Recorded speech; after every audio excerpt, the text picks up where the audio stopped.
Eu digo que a fé no coração de quem tem medo, ela está operando no sentido oposto daquilo que você espera. Eu não tinha naquela época habilidade psicológica para lidar com esse tipo de ambiente tóxico. E o que leva a maioria das pessoas a viverem um problema de ansiedade, um problema de depressão, é exatamente isso, a falta de habilidade de lidar com ambientes tóxicos.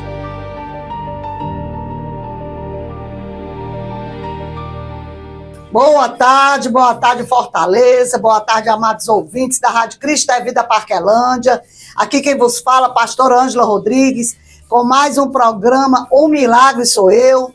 Todos os domingos, a partir do meio-dia, nós estamos aqui na Rádio Cristo é Vida Parquelândia, sempre trazendo um testemunho de vida para que a sua fé seja edificada. Está escrito em Isaías 43:10, o Senhor fala: vocês são as minhas testemunhas, para que o mundo saiba e creia que eu sou Deus, que fora de mim não há outro, depois de mim nenhum haverá, porque vocês são as minhas testemunhas. Irmão, um testemunho, ele arrasta a multidão.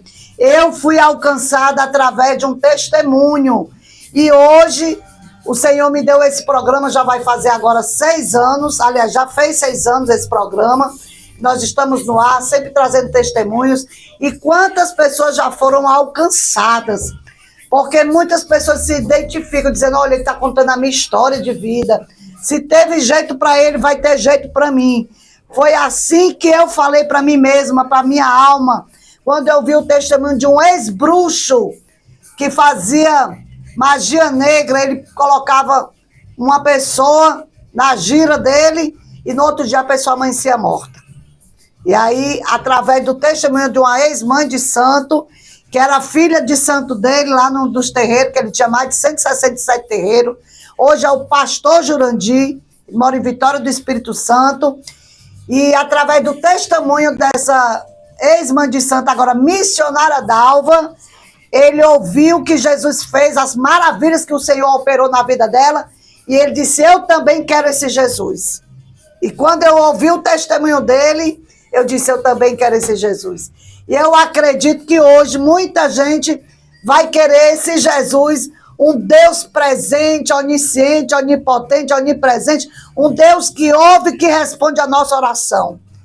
Foi para isso que Deus se manifestou, para desfazer as obras do diabo, porque ele veio para matar, roubar e destruir. Mas Deus veio para desfazer as obras do diabo.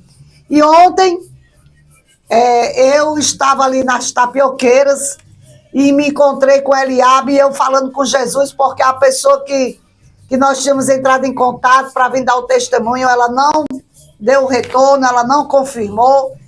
E eu disse: Senhor, está nas tuas mãos, porque esse programa não é meu, esse programa é teu. E o Senhor sabe quem deve estar lá amanhã conosco, porque o Senhor sabe quem está precisando hoje de ouvir o testemunho desse homem de Deus, um servo do Senhor. É o maior título, é ser servo de Deus, homem de Deus, missionário Eliabe Soares, porque ele faz missão, quem faz missão é missionário. Eliabe Marques. Eliabe Marques. Glória a Deus. Olha só, viu? Nós estamos aqui ao vivo e hoje nós vamos estar ouvindo esse testemunho e você vai estar recebendo a sua cura. Você que conhece alguém que está com problema psicológico, está debaixo de muita pressão psicológica, que está ouvindo vozes, que está com depressão, em nome de Jesus, você vai agora, nesse aviãozinho, você vai compartilhar. Gente, ontem eu estava com ele lá nas tapioqueiras, ele deu assim só um spoiler, bem rápido, do que Jesus tem feito na vida dele.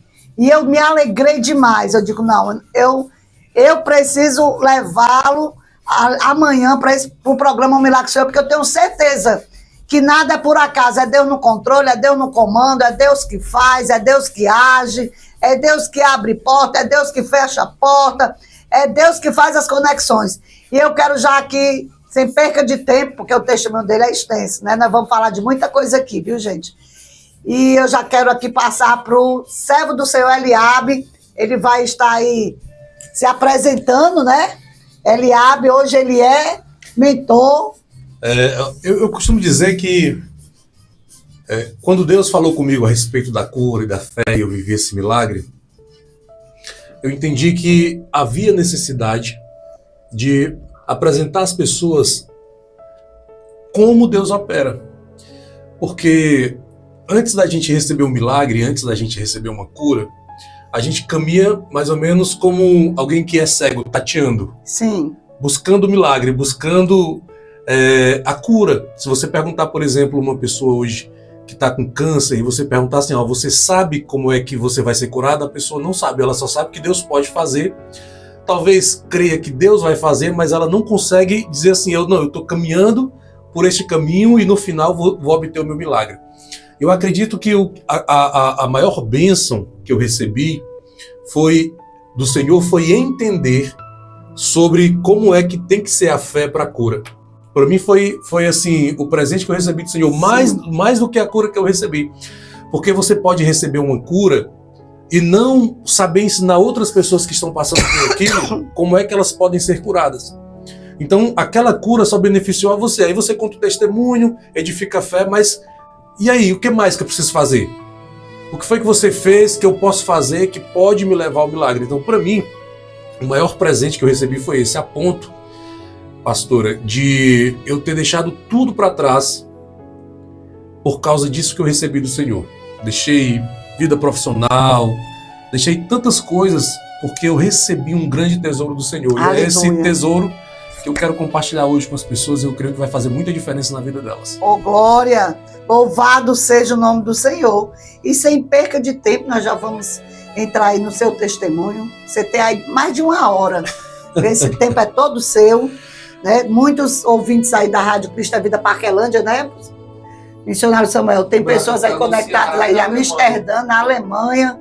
Glória a Deus. Glória a Deus. Que bênção. Né? Eu nasci no lar cristão. Sim. Meus pais sempre foram cristãos da Assembleia de Deus. Eu cresci em oração. Minha mãe, ela me levava a pé 5 quilômetros para a igreja e voltava a pé. Eu lembro que eu criança, 6 anos, Sim. 5 anos caminhando isso. Então eu cresci no lar cristão, crendo no poder de Deus, crendo no milagre do Senhor. Mas essa questão da cura sempre foi um inconveniente no meu coração. Como assim?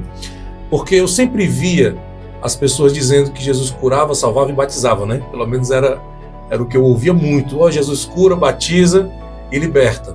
Mas eu via também muitas pessoas, quando elas estavam doentes, as pessoas fazendo campanha de oração, as pessoas fazendo jejum, fazendo tantas coisas, e poucas daquelas pessoas eram curadas. Então, na minha cabeça, a cura era como se fosse uma questão de sorte. Você vai buscar, você vai trabalhar, você vai jejuar, você vai ler a palavra, você vai buscar Deus, mas não há certeza alguma de que você vai ser curado. Esse era o ponto, né? E o que as pessoas diziam, pastor, era assim, se Deus vai curar, ninguém pode saber, mas o nosso papel é buscar e crer, independente do resultado que vai ter, né? Então, quando eu lia, imporam as mãos sobre os enfermos, eles serão curados. Quando eu lia a comissão que Jesus deu aos discípulos, né, em Mateus 10, dizendo, vão, preguem que o reino de Deus chegou, e na cidade que vocês chegarem, curem os enfermos, expulsem os demônios, purifiquem os leprosos e ressuscitem mortos. Quando eu via que esse era um fruto que acompanhava o reino de Deus, ou seja, não tem como o reino de Deus chegar e essas coisas não acontecerem. Esses são os sinais, né? São os sinais. Então, não foi o evangelho que chegou. Sim. Foi uma filosofia. Foi uma religião. Foi uma religião, foi alguma coisa, mas que não é o evangelho que Jesus deixou, que é o evangelho de poder. Então, o que foi que eu vi? A gente começa a encontrar justificativas para a ausência do poder de Deus, para a ausência dos sinais. A gente tem essa característica humana de trazer justificar porque não é o tempo do Senhor, é porque Deus tem um propósito. Né? Quantas pessoas eu conheço que dizem assim, Deus mandava eu ir aos hospitais evangelizar, eu não ia, e Deus pesou a mão sobre mim para que eu viesse pela dor. Então, todas essas histórias são histórias que fazem sentido para a gente, mas quando você para ler a Bíblia e colocar essas justificativas à prova, elas não se sustentam. Sim. Elas não se sustentam. Porque a prova do reino de Deus é o poder. Por isso que Paulo diz, não me envergonhe do evangelho, porque ele é poder de Deus para salvar. E uma das coisas que fala sobre a salvação é que a salvação não é só tirar o homem do inferno e preparar para o céu. A salvação não é apenas isso. Só que nós cristãos, nós entendemos que a salvação é basicamente isso. O restante é como se fosse um bônus que você pode ou não receber. Mas quando você vai e entende o que é a palavra sozo ela significa cura do corpo, cura da alma e também a sua reconexão com Deus, que é o seu espírito que estava morto, que estava separado do Senhor, e agora o véu foi rasgado de alto a baixo e você volta a ter conexão com o Senhor. Então a obra da cruz, ela traz todos esses benefícios para aquele que recebe Jesus como seu Salvador. Cura física, cura emocional, que é o caso que a gente vai falar hoje, e também a sua reconexão com Deus, que é o seu espírito voltando a estar conectado com o Senhor, ouvir diretamente dele. Você recebe tudo isso, essa é a obra da cruz. Então, assim, eu tinha no meu coração um questionamento. Por que que a Bíblia fala sobre tudo isso, mas na prática a gente vê um ou outro, aqui e acolá, vivendo essas grandes coisas que o Senhor prometeu como sendo algo para ser natural no meio do povo do Senhor. Até, pastora, imagina, né? Imagina você chegando, a gente chegando agora num velório. Eu gosto desse exemplo. A gente chegando agora num velório de cristão, tá certo? Certo. Aí a gente diz assim, ó, pessoal, alguém aqui já orou para ressuscitar esse morto? Imagina a gente fazendo essa pergunta. Como escandalizaria os cristãos que estavam ali? O fato da gente perguntar se alguém já tinha orado para que aquele morto que está sendo velado fosse ressuscitado. Isso demonstra como a gente fala que crê, mas na hora que é posto à prova para crer, a gente se escandaliza. Sim. Então, eu creio que muito do poder de Deus que não é visto hoje, não é visto exatamente Por falta de fé, né? por causa que a gente se escandaliza quando alguém fala da grandeza que é o poder do Senhor. Sim. A maioria de nós, eu creio que é como aquele povo que estava ali de Israel e quando viu, né, o poder de Deus, disse assim, não, Moisés, sobe tu mesmo, fala tu com o Senhor, e a gente fica aqui só ouvindo os recados, né? E eu creio que Deus, ele quer nos chamar para viver esse poder, mas como é algo que excede o entendimento humano, né? E eu vou voltar de novo para o exemplo de ressuscitar mortos. Se você parar para pensar, você vai ver que a lógica humana, ela não consegue abraçar essa ideia tranquilamente. Causa um certo pavor, causa um certo temor, causa um certo medo, e esse medo é o que precisa sair do nosso coração para que a gente possa viver o evangelho de poder que está disponível para nós, tá? Então, isso tudo estava no meu coração. O medo é inimigo da fé, né? O medo é uma fé negativa, né? Fé negativa. Tudo que... Jó disse assim... Eu aprendi que a fé não se apresenta para quem tem medo. Ela não se apresenta. Eu digo que a fé, no coração de quem tem medo, ela está operando no sentido oposto daquilo que você espera. Porque a fé é uma certeza. Sim. E o medo é a certeza de que algo ruim vai acontecer com você. Então o medo é uma fé. Só que não uma fé que te leva para o lugar que você quer. É uma fé que te leva exatamente para onde você gostaria de não estar. E a maioria das pessoas estão vivendo uma fé negativa. Eu acredito que se eu ficar na calçada com o celular, vai passar alguém, vai me roubar. Ela tem medo de ser assaltada. E vai acontecer. E vai acontecer porque ela crê. Então, a fé negativa é o que está no coração da maioria das pessoas. A palavra do Senhor é para transformar essa fé negativa numa fé positiva. Sim. A palavra do Senhor é o maior livro de autoajuda que eu conheço. A palavra do Senhor. Porque não existe uma história de derrota. Não existe uma promessa de sua vida continuar como você está. Não existe isso. O que existe é uma promessa de mudança, uma promessa de transformação, uma promessa de vida abundante, uma promessa de conquista, de avanço. É o que tem. Como pode nós olharmos para a palavra do Senhor e continuar esperando da vida algo ruim? Sim. Continuar esperando o caos, continuar esperando a doença, continuar esperando apenas, que não é pouca coisa, mas não é tudo, a salvação que tira você do inferno para o céu. Então o evangelho, ele é para isso, sabe? Quando eu vejo Jesus caminhando e todas as pessoas que eram levadas a ele eram curadas, todas as pessoas que estavam opressas, que iam a Jesus, eram libertas. Todas, não houve exceção. Eu fico sempre entendendo assim, é isso que está faltando para a igreja hoje. É as pessoas verem de fato esse poder libertador do Senhor. Aí certa vez, eu estava numa igreja, eu tocava nessa igreja, e tinha um homem paralítico numa cadeira de rodas naquela igreja, tá certo? E eu disse assim, se Jesus estivesse aqui, esse homem já teria andado. Sim. E na mesma hora veio aquele pensamento, mas Jesus está. Onde estiver 2 ou 3, ele está. Não, mesmo que você esteja só, porque o Espírito Santo está em você, o Senhor está contigo. 2 ou 3. Você e Deus é 2. Então, qual é a diferença de hoje para ontem? Porque onde Jesus estava, a Bíblia diz que eram colocados enfermos para que a sombra de Jesus passasse por cima. E a sombra de Jesus curava aqueles enfermos. Aleluia. Não precisava tocar na roupa, não precisava de uma palavra de Jesus. Por onde ele passava, os milagres aconteciam, porque ele não pode negar isso a ninguém. Sim. Porque flui dele, é o que ele é. Foi como a senhora disse no começo. Eu vim para desfazer as obras do diabo. E a enfermidade, seja ela física ou emocional, não é uma obra de Deus. E não tem como o Senhor Jesus chegar e aquela enfermidade ou aquele mal continuar dividindo espaço com Jesus. Sim, e tem muitos cristãos que dizem, eu estou assim porque Deus quis. Como pode? É uma justificativa que a gente dá para não assumir a verdadeira causa de nós estarmos assim. E nós vamos falar sobre isso. Compartilha, vou aproveitar aqui, né? Compartilha esse vídeo, falar aqui também que vai estar no meu canal. Já deixa o joinha, comenta o que você está achando e compartilha esse vídeo com alguém. Agora, você que está no Instagram, já vai mandando um aviãozinho que eu vou começar a contar o testemunho agora. E aí eu estava lá naquela igreja e disse, mas Jesus está aqui. E o que é que está faltando para que esse homem ande? Só que todos esses questionamentos que eu tinha no coração não eram suficientes para me fazer buscar a resposta. Quando foi que eu fui buscar a resposta para esses questionamentos? Quando eu comecei a ter um problema psicológico. Eu trabalhei numa empresa e essa empresa era muito pesada, tinha muita inveja, porque eu tinha benefícios que outros funcionários não tinham, por causa dos resultados que eu dava.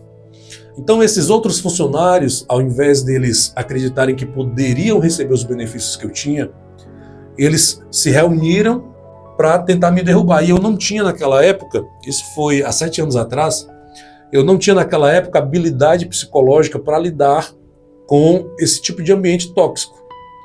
E o que leva a maioria das pessoas a viverem um problema de ansiedade, um problema de depressão, é exatamente isso, a falta de habilidade de lidar com ambientes tóxicos, com pessoas tóxicas, com pessoas invejosas, com pessoas que estão o tempo todo tramando mal para você. Essa falta dessa habilidade de poder transitar nesse tipo de ambiente é o que leva o caos psicológico para a vida das pessoas. Eu não tinha, não é? Eu não tinha.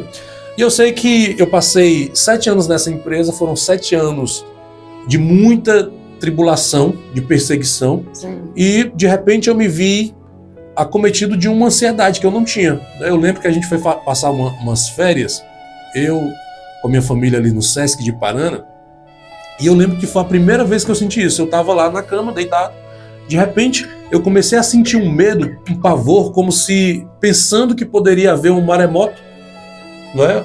A minha cabeça começou a dar um tilt. E um medo, um pavor, como se aquilo fosse acontecer, e na minha cabeça era verdade. E eu pensei, cara, tem alguma coisa de errado comigo. E em um mês eu comecei a ouvir vozes. A primeira vez que eu senti foi essa sensação, acreditando que ia acontecer um maremoto.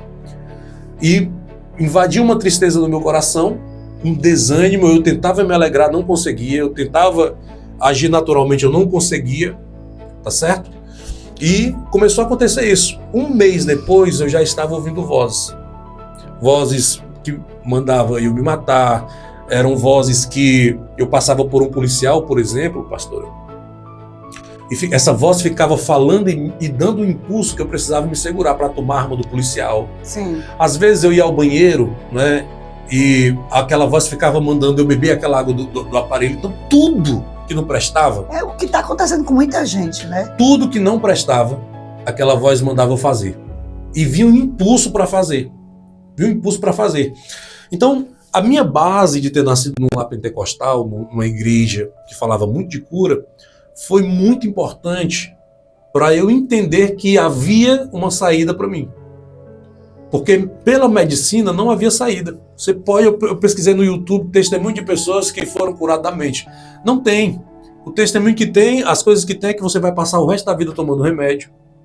Você vai passar o resto da vida, né, vivendo como um lesado, acabou a vida. Que é o que é como... Meu filho disse que é como se fosse um mundo paralelo, né? Ele tomou muita medicação, foi curado por Jesus. Então, hoje, a maioria das pessoas, elas estão nessa situação de morto-vivo.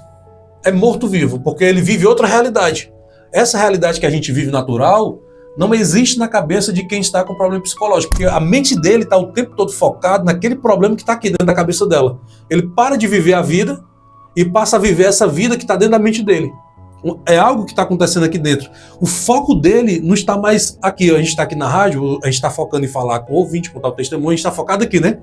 A pessoa que tem problema psicológico, ela não consegue se controlar, se concentrar no que está acontecendo ao redor dela. A mente dela está o tempo todo focada no que está acontecendo aqui dentro da cabeça dela. Ela não vive a realidade, ela vive a realidade do cérebro mental. Sim. Essa realidade ela não consegue viver. E o ponto para a pessoa conseguir sair dessa situação é deslocar o foco, de dentro para fora, para você passar a viver a realidade. Mas isso requer muita habilidade, isso requer, muitas vezes, uma instrução de alguém que saiba como fazer isso e tenha paciência para essa pessoa ir ensinando e essa pessoa ir aprendendo e aprendendo. Se ela conseguir fazer, ela sai rapidamente disso aí. Porque é só o foco. A depressão é o foco no que é negativo. A alegria é o foco no que é positivo. Aleluia. É só Repete isso. De novo. Que coisa linda. A depressão, a ansiedade é o foco no que é o negativo. Pessoas que estão o tempo todo pensando, não, mas isso pode dar errado. Não vou conseguir, eu acho que não vai dar certo. Não, fulano de tal fica só falando de mim. Quem tem esse tipo de foco, dificilmente vai ser feliz.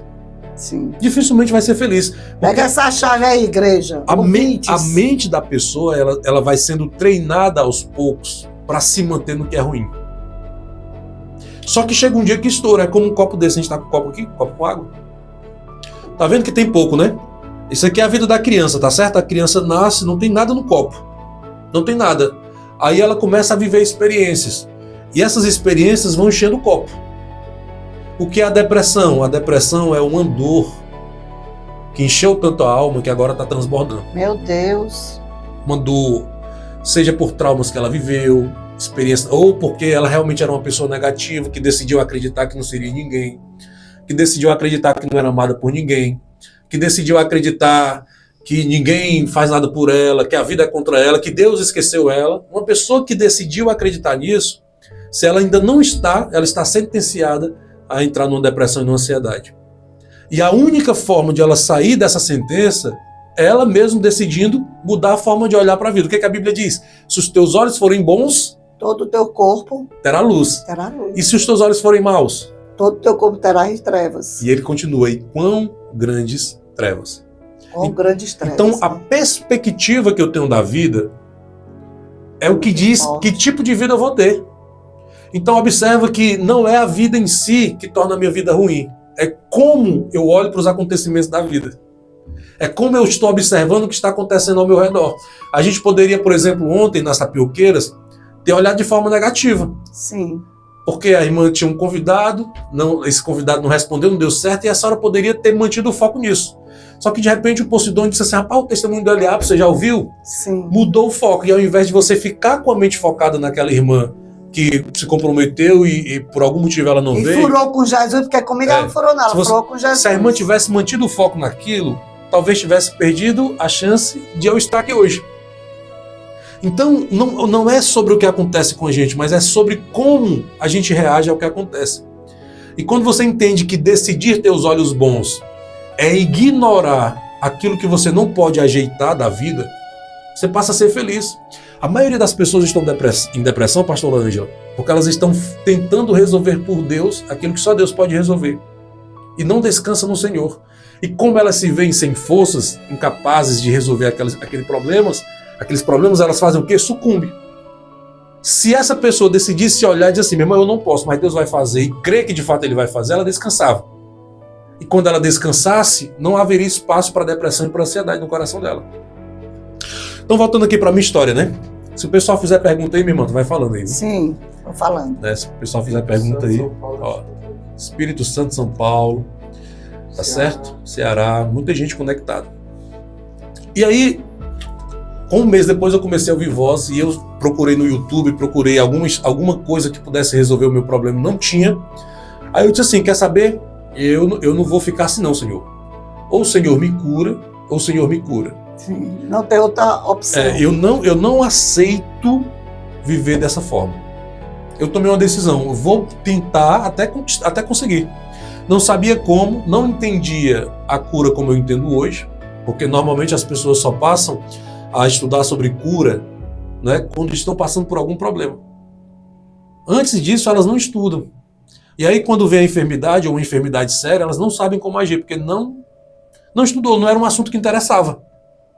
Aí, quando está com câncer, quando está com, sei lá, uma enfermidade aí que o médico diz que não tem cura, é que ela vai começar a buscar o Senhor, ou buscar entendimento, ler livros, escutar pregações sobre aquilo, para poder aprender. Agora, a fé vem pelo ouvir. Como é que você pode ter fé para cura se você não lê nada sobre cura, se você não estuda nada sobre cura? Não tem como crer. Não tem como crer, porque você só crê naquilo que você escuta. A informação que você não tem te prejudica, né? Exatamente. Então eu não tinha essa informação, não era algo que eu buscava, né? Primeiro, que apesar de eu ter crescido numa igreja assim, né, e fez sentido quando eu adoeci e decidi buscar o Senhor, antes disso eu não buscava Deus, né? Assim, Deus para mim era como, eu nem consigo explicar. Estava na igreja, mas não era igreja. Era no automático, porque eu nem me importava com Deus. Mas estava na igreja. Estava na igreja, tocava, fazia tudo. Mas, assim, eu nem consigo dizer que tipo de significado Deus tinha para mim, porque não significava nada, a verdade era essa. Porque eu não lia a Bíblia, não orava, sabe? Eu não entendia que a minha vida dependia dele, não entendia nada, cara. E tocando na igreja. Então, assim, não era nem religioso, porque o religioso, pelo menos, tem a intenção de agradar o Senhor, né? Sim. Eu nem religioso era, porque nem intenção de agradar a Deus eu tinha. Quando eu tocava porque eu queria ser o melhor músico. Queria aparecer. Eu queria que as pessoas me reconhecessem. Tudo que eu fazia era para ser visto, não era para engrandecer o Senhor. Tá certo? Então vamos lá. Decidi buscar o Senhor. E aí começou, meu irmão, o grande dilema da minha vida. Porque eu tive que passar a confiar em quem eu não conhecia, que era Deus. E tive que passar a viver uma vida espiritual que eu não tinha. Não tinha vida espiritual. Só que toda essa base que eu vivi, nessa hora que eu decidi servir e buscar o Senhor, ela fez total sentido para mim. Então antes parecia que não tinha significado, né? Parece que o trabalho que minha mãe e meu pai tiveram comigo, parece que não tinham dado resultado, né? Mas na hora que eu precisei, tudo aquilo que foi plantado no meu coração foi muito importante. Por isso que a Bíblia diz, né? Ensina o teu filho o caminho que deve andar. Porque quando ele crescer, ele não se apartará dele. E na necessidade, eu quero deixar isso aqui para você que está me ouvindo aí, tá? Você que tem filho que não quer saber do Senhor, que parece que... Deixa eu te dizer uma coisa. Planta a semente, porque quem dá o crescimento é o Senhor. E na hora da adversidade, ele vai lembrar de tudo aquilo que foi dito. E ele vai saber como foi aquele filho pródigo, que a única chance que ele tem de viver é voltando para o pai. Por isso que tem pessoas que só voltam no final da vida, né? Mas um dia volta. Porque ele vai seguir os próprios caminhos, os próprios conselhos, e vai ver, rapaz, eu tentei isso, me dei mal, tentei aquilo, me dei mal. Fui para os meus amigos, me dei mal. Aí uma hora ele chega à conclusão, tentei os caminhos errados e só me dei mal. Só tem uma chance agora de eu recuperar a minha vida. É voltando para o Senhor. E um dia faz sentido, isso fez sentido para mim. Fez sentido para mim, hoje eu tenho 41 anos, há 7 anos atrás, né? Tinha mais ou menos 35, 36 anos. Foi quando fez sentido para mim o Evangelho. Foi quando fez sentido para mim. E ali eu comecei a fazer a única coisa que as pessoas fazem quando estão doentes. O que é a única coisa que as pessoas fazem? Orar e jejuar. Tem gente que só pede oração, nem ora nem jejum, né? Só pede oração. Uma hora. Tem gente que vive da oração dos outros, né? Mas eu não comentei isso pra ninguém. Não comentei com a minha esposa, não comentei com os meus filhos, não comentei com ninguém. Era um segredo meu e do Senhor. Continuei trabalhando, continuei fazendo tudo. Mas aqui na minha cabeça uma loucura. Se eu dissesse 1% do que acontecia aqui dentro da minha cabeça para minha esposa, ela tinha me deixado. Ela dizia assim, pai, como é que eu posso dormir com um doido desse? Um lunático, isso é um lunático. Lunático. E a minha visão de futuro, a visão que eu tinha de futuro era um asilo. Um manicômio. Porque eu estava realmente com... Eu via igual aqueles caras que andam na rua, que são mendigos, que andam falando só. Sim. A visão que eu tinha de futuro, se Deus não me curasse, era aquela. Pessoas possuídas por espíritos, que elas ficam conversando, né? Mas tem algo acontecendo ali dentro da mente delas, tá certo? E a visão que eu tinha era essa. Aí, de repente, eu olhei para minha filha, que está até aqui no estúdio com a gente, e na época eu pensei assim, rapaz, se eu continuar dessa forma, quem é que vai entrar com ela no casamento dela? Porque eu não teria condição. Porque eu sabia que iria piorar. Eu conseguia me controlar, mas eu sabia que aquilo ia chegar a um ponto que não ia ser mais controlável, que eu ia perder o sentido, e ela não ia mais ter um pai. E quando eu me vi nessa situação de não ter condição, eu olhei para o futuro, era a visão do futuro, tá certo? Eu olhei para o futuro e pensei, quem é que vai entrar no casamento dela com ela? E vi que aquilo, se eu continuasse daquela forma, seria impossível ser eu, aquilo deu uma dor no coração, cara. E eu olhei para minha esposa, e a minha esposa nova, e eu disse assim, meu irmão, e a minha esposa? Vai ser viúva de um marido vivo, é? Fui lá no futuro, né? Olhando se eu chegasse naquele futuro que eu estava imaginando, a minha filha não teria pai, minha esposa não teria marido, meu filho não teria um pai, eu seria ninguém. E eu disse assim, rapaz, essa vida aí não é para mim não. E eu tomei uma decisão. Tudo é escolha, né? Tudo é escolha. Aí eu disse Tudo assim, é escolha. A forma que você vê a vida. Aí eu disse assim, ainda que o Senhor não me cure, eu vou morrer tentando. Aí, minha irmã, eu comecei a jejuar, eu perdi 20 quilos jejuando. Eu digo que eu orava 36 horas por dia. O dia tem 24, né? Porque até dormindo eu orava e estendia mais o dia para poder orar mais um pouquinho. Sim. Tá certo? E jejuando e orando, aí comecei a ouvir pregações de caminho, cura. né? É o caminho, ó. É o caminho. Aí eu comecei a ouvir... Jejum e oração é o caminho para o seu milagre. Aí comecei a ouvir muitas pregações sobre cura. E quando eu comecei a ouvir as pregações sobre cura, eu percebi que elas confrontavam aquilo que eu tinha aprendido sobre cura. Porque o que a gente aprende na igreja, muitas vezes, é que Deus faz se quiser. Tem até aquela canção, né? Se fizer é Deus, se não fizer ele não é Deus, né? É. Pois é. A gente vai aprendendo essas coisas e são essas coisas que nos afastam da cura, tu acredita? Quando você começa a estudar sobre cura, pregadores que operam em cura, você vai ver que eles não ensinam dessa forma. E tem muita gente que critica os pregadores de milagres. E essas pessoas que estão criticando dificilmente vão viver milagres. Sim. Porque o milagre depende da mentalidade que você tem. Olha o que diz em Romanos, que para a gente experimentar a boa, perfeita e agradável vontade do Senhor, nós precisamos renovar a mente. O que ele está dizendo? Ele está dizendo o seguinte, que existe uma vontade do Senhor para a vida do homem, mas essa vontade não pode se manifestar se a nossa mente não estiver alinhada com a mente dele. É muito forte. Então a maioria das pessoas não estão com a mente alinhada para a cura. Elas vão orar, vão jejuar, mas não vão viver a vontade do Senhor, que a vontade do Senhor é que elas sejam curadas. Porque não é só orar e jejuar, é ter um tipo de mentalidade que concorda com a mentalidade de Deus. E quando eu comecei a ouvir, né, a ler livros, meu irmão, eu li livro de autoajuda, livro de neurociência, meu irmão, assim, foram 3 meses que eu mergulhei não fazendo outra coisa, eu queria ser curado. Eu entendo que aquele texto diz assim, aquele que me buscar de todo o coração, com todo o seu entendimento, com toda a sua alma, há uma característica, meu irmão, é a pessoa que faz uma imersão, assim, ela deixa tudo para fazer aquilo. Sim. É o que Jesus disse, né? Aquele que não deixar pai, mãe, irmão, casa, não é digno de mim. Ele está dizendo o seguinte, se o seu coração não me desejar a ponto de você, assim, ficar cego, no sentido, sabe aquela paixão, né, de adolescente, que a menina fica cego e não enxerga nem os defeitos e desobedece pai, todo mundo dizendo que a pessoa não presta, ela não enxerga ninguém porque ela está cega. Jesus está dizendo, se você não for cego por mim, e eu vou pegar esse exemplo, né, como uma menina ou um menino que se apaixona na adolescência, a ponto de deixar tudo sem pensar em nada, você não é digno de mim. E a cura, a pessoa precisa estar realmente querendo ela, da mesma forma que se deseja Jesus. Sabia disso? É forte. Da mesma forma, e é tudo na vida, ó. Prosperidade financeira, cura física, casamento. Você não consegue restaurar um problema da sua vida se você não estiver determinado a resolver aquele problema. E determinação é o que a Bíblia diz que alguns inimigos do povo de Deus tinham. Porque Deus tinha dado a terra e eles precisavam expulsar todos os inimigos. Só que a Bíblia diz que tinha alguns povos que estavam determinados a não saírem da terra.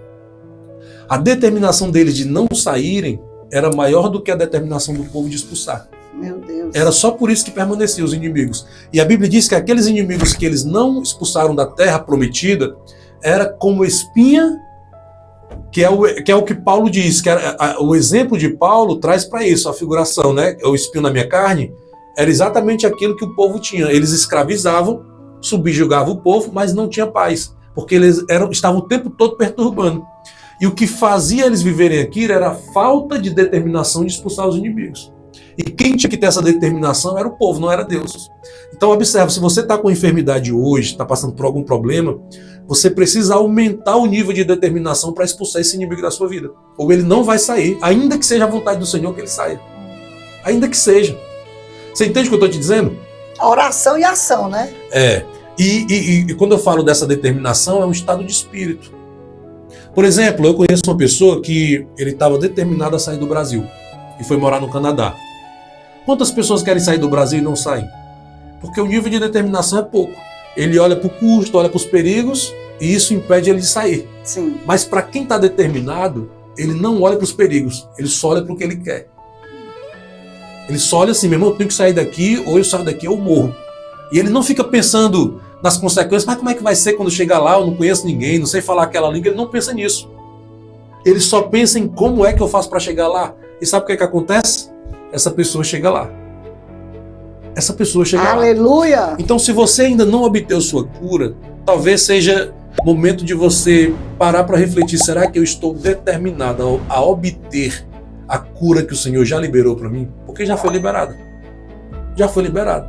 Ou você está acreditando que a sua cura ainda depende de uma vontade do Senhor? Ainda depende de uma obra do Senhor que o Senhor ainda vai fazer? Se for isso, eu te convido a corrigir essa mentalidade hoje. Porque a mentalidade certa é: o Senhor já me deu, cabe a mim possuir. Tomar posse. E eu vou possuir isso aí. Depende inteiramente da gente agora. Porque o que ele já precisava fazer, ele já fez, que foi morrer na cruz. Sim. Ele não vai fazer mais nada. Ele disse, está tudo consumado. Está consumado. Então agora somos nós que temos que tomar posse. Só que a maioria das pessoas estão de joelho pedindo a Deus para fazer. O que ele já fez. O que ele já fez. Não tem lógica, né? Ao invés de levantar, pegar o leite e andar. Sim. O que está faltando para você é levantar, pegar seu leite e andar. É só isso. É tão simples, mas as pessoas complicam. E eu entendo, convivendo com pessoas, que o maior vício é as pessoas quererem arranjar problema. Viu? Não é prostituição, não é bebida, não é droga. O maior vício das pessoas é querer problema, trazer problema para a sua vida. Incrível, né? Aí eu comecei a orar e quanto mais eu orava e jejuava, pior eu ficava. Quanto mais eu orava e jejuava, pior eu ficava. E aí, meu irmão, eu lembro de um livro que eu li, que esse livro, assim, depois da Bíblia, foi o livro que me deu muito direcionamento, que é um livro de Mahesh Chavda. Ele é um indiano que se converteu e ele fala sobre o poder do jejum. E esse livro, assim, para mim, me deu direcionamento de entender como era que jejuava. Porque a maioria das pessoas, elas pensam que o jejum é uma coisa só, e não é. E o primeiro capítulo do livro falava sobre a cura de um menino que tinha problema psicológico. Quando eu comecei a ler aquele livro, o primeiro capítulo eu me identifiquei. Eu disse assim, rapaz, esse cara está falando sobre mim. Como talvez tenha gente se identificando agora com o meu testemunho. Então esse livro está falando de mim. Eu li esse livro, assim, em uma semana. Devorei o livro. Como eu disse, eu tinha feito uma imersão para obter minha cura. E eu não iria sair daquela imersão até que eu recebesse. Foram 3 meses. 3 meses de oração direto. 3 meses. Oração, jejum, leitura da palavra. Leitura da palavra e busca de conhecimento. Esse mesmo aí. E busca de conhecimento. Busca de conhecimento. Tá certo? Aí o que foi que aconteceu?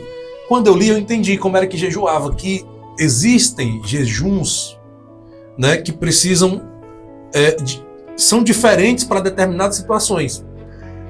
E eu entendi e eu decidi fazer o jejum de Daniel, que eu não tinha feito ainda, né? O jejum de 21 dias, todo mundo conhece, né? Só que eu já vinha orando e jejuando há muito tempo, né? Lembra que eu falei? Aí eu tinha viajado a trabalho, estava em Natal, no quarto de um hotel, trabalhei pela manhã.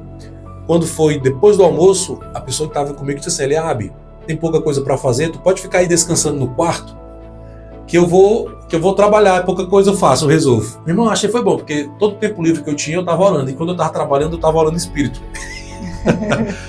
E eu fiquei naquele quarto de mais ou menos... Então as vozes não vinham? Não, as vozes não paravam, não. Mesmo tu direto não orando? Parava, as vozes não paravam. Não parava, era 24 horas, só parava quando eu dormia. Eu cheguei ao ponto de não querer acordar, porque eu tinha medo de surtar e quando caísse em si, ter feito alguma besteira. Eu tinha medo, eu vivia com medo de perder o controle da situação. Tomava tarja preta, tomava Não, eu decidi não tomar remédio. Porque eu decidi seguir o caminho que iria me curar. Eu não queria melhorar. Eu não queria controlar a enfermidade. Queria banir ela. Eu queria ser curado, eu queria minha vida de volta. Eu queria minha vida de volta. E foi muito difícil, porque os sintomas são muito fortes. E assim, eu descobri uma força que eu tinha que eu não sabia que tinha. Mas tem muita gente que sucumbe, porque é muita pressão. É como alguém direto aqui no teu ouvido, sim, mandando o tempo todo e te impulsionando a fazer alguma coisa. E eu já ouvi essas vozes, é uma voz de comando, né? É uma voz de comando. Não é uma voz fraca, não, que diz, faça. É uma voz de comando. Faça. É uma voz de comando. Faça. Que gera impulso. Que gera impulso. O impulso para fazer, você precisa voltar, dar um passo atrás para não fazer. Eu sei que era o 6º dia de jejum. Depois que eu li esse livro, já estava no 3º mês, né? Posidônio está perguntando qual o motivo. Pergunta o motivo. Porque isso aconteceu. Ele vai ter que assistir. Ele vai ter que assistir porque ele falou no começo o motivo. Vai estar no YouTube, Posidônio. Tá? Então o que acontece? Nesse 6º dia, eu fiquei orando de 1h da tarde até 6h30 da noite, mais ou menos. Não pedi outra coisa, Senhor, me cura, me cura. Eu imaginava assim, pastor Ângelo, que iria aparecer um anjo, que eu iria ter uma visão, que eu iria sentir um fogo. Eu imaginava que é o que a gente escuta, né? E a gente tem uma visão de evangelho, que é essa visão que é contada, e a gente sempre está esperando. Vou aumentar a determinação, né? Vou já responder. E a gente fica esperando.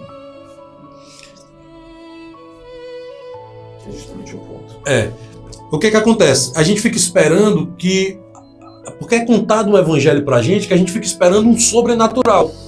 Tá certo? Sim. O anjo vai descer. A gente não espera o simples. A gente está esperando que o milagre vai vir de uma forma extraordinária, né? Eu vou contar uma coisa aqui para vocês. A gente escuta, lê na Bíblia, os milagres de Jesus. Parece uma coisa extraordinária, né? Mas se a gente for parar para pensar, era simples. Ele estava andando, alguém tocava nele, era curado.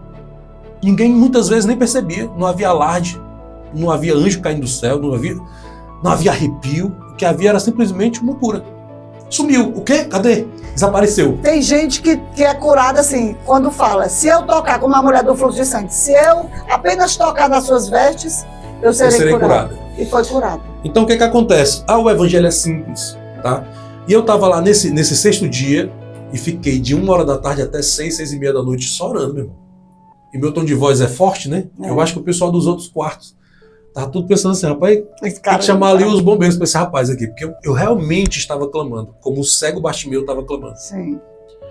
E eu disse assim, meu irmão, eu vou clamar até que o Senhor me escute. Quando foi 6h30 da tarde, não lembro se foi 6h30, eu cansei. Sabe um corredor que está aqui numa maratona? Ele chegou na metade do caminho, ele quer continuar, mas não tem mais força, o corpo não deixa, ele caiu e não tem mais força. Às vezes a gente vê na chegada da corrida, no final da corrida, aqueles corredores caindo, aí tem que chegar alguém, colocar a mão e levantar, porque ele quer chegar, mas o corpo dele não dá mais. Eu busquei tanto o Senhor que eu cansei, cara. E naquele dia eu disse assim, rapaz, esse negócio de fé funciona para todo mundo. Para mim, não funciona não. Aí entreguei o jejum, que era para ser de 21 dias. Entreguei no 6º dia. Só que eu já vinha num ritmo, né? Ali foi o meu limite. O que a Bíblia diz? Que a aprovação vem até quando? Até onde você suporta. A Bíblia diz isso. Deixa eu te dizer uma coisa. Eu vou te dar uma chave aqui, tá, irmão? Quanto antes você entender que não suporta, mais rápido Deus vai agir. Meu Deus. Pega essa chave. Entendeu? Aí, gente. Quanto mais rápido você decidir entender que você não suporta e dizer para o Senhor, Senhor, não suporto mais, não aguento mais. E se revoltar contra o mal, porque eu vejo pessoas se revoltando contra Deus. Eu entreguei o jejum no outro dia, meu irmão. Café da manhã, um hotel 5 estrelas, né? O pessoal pensaram assim, rapaz, pegaram esse menino no meio da rua, trouxeram pra cá. Porque assim, eu devorei o café da manhã, porque eu tava há 3 meses sem comer, meu irmão. Só tomando água, suco, legumes e coisa boa eu não comia, né? Aí vim pra casa. Quando eu cheguei em casa, que era o 7º dia de jejum, eu fiquei pensando assim, rapaz, amanhã eu vou recomeçar. Porque eu só tenho esse caminho. Eu não tinha outro caminho. Só tem esse caminho. E eu queria ser curado, então eu não podia perder tempo com frustração. Não podia perder tempo com frustração. E tem pessoas aí perdendo anos da vida com a frustração. Com frustração. E eu disse assim, meu irmão, amanhã eu vou começar. Aí dormi, cara. Quando eu dormi, o Senhor falou comigo. Oh, glória. Aí foi esse sonho que mudou a minha vida. E desse sonho nasceu meu ministério. Porque eu sonhei que eu estava num lugar e tinha uma pessoa numa cadeira de rodas. No sonho. Aí eu perguntava assim para ele, você crê que Deus pode lhe levantar dessa cadeira de rodas? Aí ele disse assim, ó, creio. Aí eu questionava, você crê mesmo? Sabe aquela coisa assim, ó? Não sei se aconteceu contigo. Quando eu era pequeno, eu jogava bola ruim demais, certo? Ninguém queria me botar no time, né? Porque o pessoal só quer colocar gente boa, né? Aí alguém diz assim, ó, o Eliabe não vai não. Aí eu disse assim, vou sim, o que vai me impedir? Aquele negócio de peitar, né? Era como se ele me peitasse. Ele disse assim, creio sim. Aí eu disse assim pra ele, então, meu irmão, em nome de Jesus, levanta e te anda. Eu peguei na mão dele, ele levantou e andou. Aleluia. Não fiz oração, não teve nada de extraordinário. Foi a fé. Só foi isso. Peguei na mão dele, ele levantou e andou. E saiu. Foi com determinação. Quando ele saiu, uma voz falou comigo. Não foi aquela voz que estava na minha mente. Isso num sonho, tá? A Bíblia diz que Deus fala com os profetas por visão e por sonhos. Então, uma voz desceu do céu. Aí essa voz assim falou para mim, ó, Eliabe, é só crer. Aí, minha irmã, aqui foi o meu nascimento. Fiquei toda arrepiada agora. Aqui foi só crer, Samuel. Aqui foi o meu nascimento. Por que foi o meu nascimento, Samuel? Porque ali Deus abriu os meus olhos espirituais para entender como a cura funcionava. Foi aí que eu vi que eu era cego. Não parecia que eu tinha fé? Sim. Orando, jejuando. Só que olha o que Deus disse assim para mim, é só crer. Se ele disse que para eu ser curado era só crer, o que ele estava dizendo que estava faltando em mim? A fé. A fé. Como eu poderia ser curado sem fé? Não Meu poderia. Deus! Mesmo orando, Jesus. mesmo jejuando, fazendo tudo que eu estava fazendo. Gente, vai compartilhando aí. Muita gente precisa ouvir isso. Tudo que eu estava fazendo sem fé. Como eu poderia ser curado? Ali eu entendi que é exatamente isso que a maioria dos cristãos estão fazendo. Estão fazendo muito sacrifício sem fé. Sem nenhuma fé. Porque parece por isso não fé. obtém um milagre, né? Por isso que a fé não é só ação. Você pode estar agindo sem fé. Sim. E aquele jovem do sonho, o paralítico, observa que não teve nenhuma ação drástica. Sim. Ele creu e andou. Que é o que a gente vê na Bíblia. E é simples, então, né? a verdadeira fé, ela realmente gera milagre. Não tem como a pessoa ter fé e não ser curada. Só que o ponto, pastora Ângela, é isso que ofende a maioria dos cristãos. Se você disser para a pessoa que está faltando fé, ela se ofende. Ela se ofende. Agora vamos olhar aqui o que Jesus fazia com os discípulos quando eles falhavam. A pergunta que Jesus fazia era o seguinte: geração incrédula, geração perversa. Meu Deus. Será que tem essa geração Olha hoje? só, até quando eu vou ter que suportar vocês? Só tem. Era isso que Jesus fazia com os discípulos. Quando veio aquele menino que ora era jogado no fogo, ora era jogado na água, e eles não conseguiram, sim, não era para eles não terem conseguido. Era para eles terem conseguido. Porque eles andavam com o próprio milagre, né? Não, presta atenção. Aí Jesus, quando chega, a situação é a seguinte. Presta atenção. Quando Jesus chega, vem a confusão. Aí o pai do menino diz assim, ó, eu trouxe aqui o meu filho para os teus discípulos e eles não puderam curar. Aí Jesus critica. Não é? Criticou Sim. Quem? A fé do pai ou a fé dos discípulos? Dos discípulos. Porque o enfermo, ele tem que ter apenas uma fé. Qual é a fé? Eu vou levar lá na pastora Ângela, vou levar lá no Samuel, vou levar lá no Eliabe. É um homem de Deus, uma mulher de Deus, e o milagre vai acontecer. Nós, que somos discípulos de Cristo, temos que ter a outra fé. Qual é a fé? Eu estou capacitado para fazer isso aqui. Não pode haver dúvida. Não pode.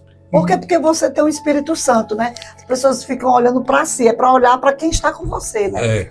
Aí chega, o pai conta para Jesus o que foi que aconteceu. Aí ele diz assim, eu trouxe aos teus discípulos, eles não puderam. Mas se tu podes... Nessa pergunta?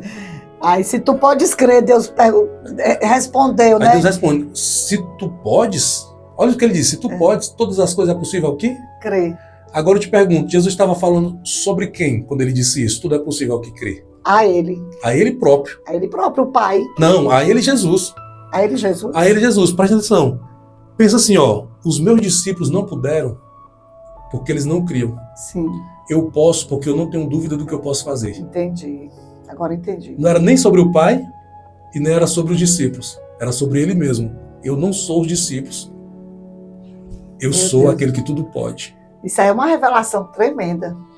Então, lembra que eu falei para ti ontem? Jesus não quer ser apenas adorado, ele quer ser modelado. Modelado. Quando ele diz assim, ó, aquele que crê em mim vai fazer a mesma coisa que eu e coisas ainda maiores, a gente só pode fazer se acreditar que podemos ser igual a Jesus, cara. Se eu tenho um pensamento, porque era Jesus, se eu tenho esse pensamento, eu já não consigo modelar Jesus. E se os discípulos fossem treinados para apenas adorar Jesus, eles não poderiam fazer os milagres que eles fizeram. E também não seriam criticados por Jesus. Quando Jesus criticou, ele estava dizendo o seguinte, eu não quero vocês nesse nível. Eu quero vocês em outro nível. Qual o nível? O nível que não fracassa diante de uma enfermidade. O nível que não fracassa diante de um demônio. O nível que não fracassa diante de um problema. Só que a gente se conformou naquele nível de apenas adoração. E mesmo sendo sucumbido por um monte de problema, a gente diz assim, mas pelo menos eu tenho Jesus. Eu digo para vocês, se Jesus estivesse hoje na Terra, ele dizia assim, ó, geração incrédula, geração perversa, não foi para isso que eu chamei vocês. Com certeza. Não foi para isso. E a Com gente vai se certeza, tem essa conformando, raça aqui na Terra. a gente vai se conformando com isso, cara, aceitando aquilo que Deus não quer sobre nós. Só que como a gente não renova a mente, não entende qual é a vontade de Deus para a nossa vida, a gente não se revolta com os problemas. Não pode viver. Então aquela fé que Jesus estava dizendo, tudo é possível ao que crê, era sobre ele. Eu posso porque eu não duvido que eu posso. Eles duvidaram, Sim. então não puderam. E a dúvida é o maior roubador de bênção dos crentes. Tanto que você vai ver que os discípulos ainda não entenderam, aí eles chegam mais na frente, eles chegam para Jesus e dizem, Jesus, aí eu vou deixar aqui uma pergunta para vocês, e eu não vou trazer resposta, tá certo? Mas eu quero que vocês pensem sobre isso. Eles chegam para Jesus e dizem assim, Jesus, por que foi mesmo que a gente não conseguiu? E Jesus repete, porque a fé que vocês têm é Morta. pequena. Responder a mesma coisa. Por que foi que eles não conseguiram? Porque a fé que vocês têm é pequena. Aí ele diz assim, ó, mas esta casta não sai senão pelo jejum e oração. Agora eu vou fazer uma pergunta para vocês. Que casta é essa que Jesus estava falando? De dúvida? Não é do espírito. É da incredulidade que está no nosso coração. Porque a dúvida rouba. Agora observa. Ele diz que quem duvida com as águas do mar que vai e volta nada A reserva. incredulidade, ela é vencida pelo jejum e pela oração. Meu Deus. Observa que quando o Senhor falou comigo no sonho, ele tirou de mim o quê? A incredulidade.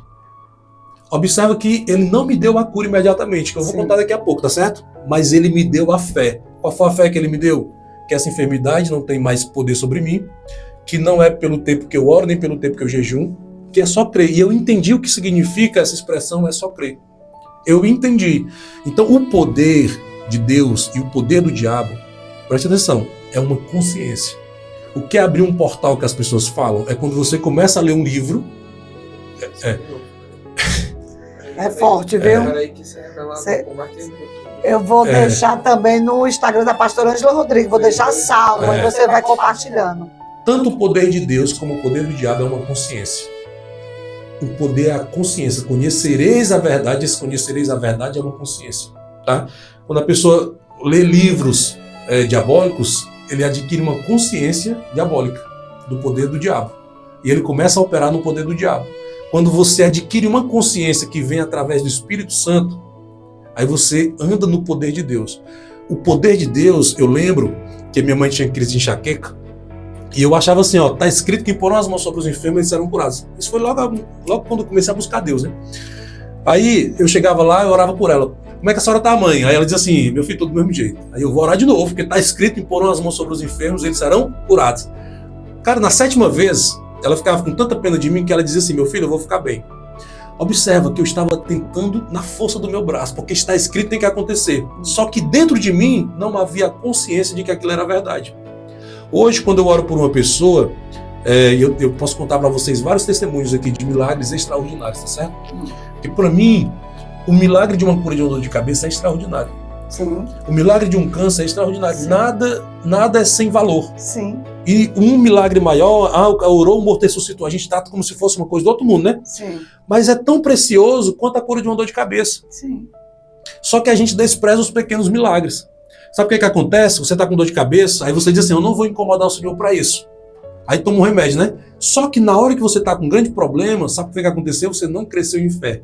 Quando é que a gente tem que crescer em fé? Nas coisas pequenas. Foste fiel no pouco, sobre o muito eu te colocarei. Então não tem como ter uma grande fé para vencer grandes obstáculos se você não consegue exerce vencer os pequenos. Os pequenos, verdade. Então a minha sugestão para você que quer crescer em fé, quando você tiver com dor de cabeça na próxima vez, não tome o Dorflex não, meu irmão. Comece a exercer sua fé e comece a vencer os pequenos problemas. Aí você vai chegar na fé que vence os grandes problemas. Quem anda na carne não entende isso. Isso é loucura, né? Não entende. Tá? É só para quem anda no espírito. Então vamos lá. Deus falou comigo, Eliabe, é só crer. Na hora que ele disse é só crer, eu senti como se um espírito tivesse me possuído. E é como se eu tivesse realmente despertado. Eu digo para todo mundo, eu nasci naquele dia. E eu entendi que a maioria das pessoas estão num sono espiritual. Tu passou quantos anos na igreja para tu ter esse despertamento? Isso aconteceu, eu tinha 35, 36 anos. Então foram 35, 36 anos, né? 35 anos para aprender sobre fé. Para aprender isso que eu entendo hoje. Que tu entende sobre fé. E eu só entendo porque eu decidi vencer o problema. Meu Deus. E para eu vencer o problema, eu precisava ter uma mentalidade nova. É forte. Entende? O que foi que Deus fez? Ele me mostrou o que eu precisava saber para vencer. Renovou a minha mente. Foi uma renovação. Então o que eu entendo hoje de cura e de fé é totalmente diferente do que eu entendi antes. Quando ele falou é só crer, eu senti esse espírito, né? Aí eu entendi, a primeira coisa que eu senti, sabe o que foi? Alegria. Meu Deus. Por que eu senti alegria? A alegria do céu é a nossa força, né? A alegria que eu senti foi porque eu vi que não existe enfermidade difícil de ser vencida. Ele me revelou que qualquer enfermidade é fácil de ser curada. Podia ser um câncer terminal. Podia ser qualquer coisa. Agora observe que quem está com um problema desse, ele pensa que é difícil. Essa é uma mentira de Satanás. E fortalece, né? Quando você fica pensando, não, é difícil.